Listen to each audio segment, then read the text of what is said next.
Class 12 solution chapter में concentration का एक टर्म है मास बाय मास परसेंटेज। और जनरली जब आप न्यूमेरिकल लगाते हो तो उसका फॉर्मूला आप यूज करते हो कि mass of component in solution upon total mass of solution multiplied by 100। लेकिन क्या आप कभी इसका मतलब समझ पाए कि एक्चुअल में मास बाय मास परसेंटेज होता क्या है? तो आइए मैं आपको करके दिखाता हूं कि मास बाय मास परसेंटेज होता क्या है। इसके लिए मैं यहाँ पे 5% सुक्रोज का सोल्यूशन बाय मास रेडी करने वाला हूं।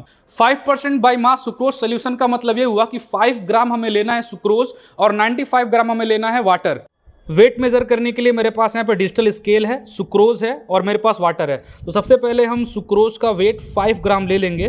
मैं इसे पहले 0 कर देता हूँ। मैं यहाँ पे 5 ग्राम सुक्रोज को मेज़र कर रहा हूँ। तो अप्रोक्स हमने यहाँ पे 5 ग्राम सुक्रोज को मेज़र कर लिया है। अब हम वाटर को मेज़र करेंगे। वाटर को मेज़र करने के लिए मैं यहाँ पर एक बीकर का यूज़ कर रहा हूँ। बीकर का वेट अप्रोक्स 88 ग्राम है। सबसे पहले इसे भी हम 0 कर लेंगे और हमें वाटर का वेट लेना है 95 ग्राम। तो हम 95 ग्राम वाटर ले लेंगे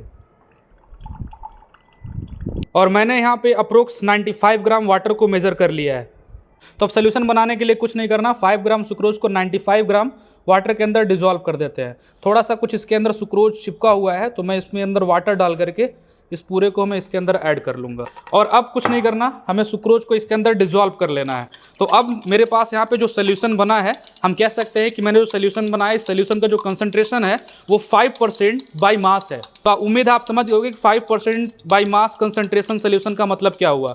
5% का मतलब हुआ कि 95 ग्राम वाटर लेना है और हमें 5 ग्राम लेना है सुक्रोज और रिजल्टिंग जो सोल्यूशन होगा कितने ग्राम का होगा? 100 ग्राम का होगा।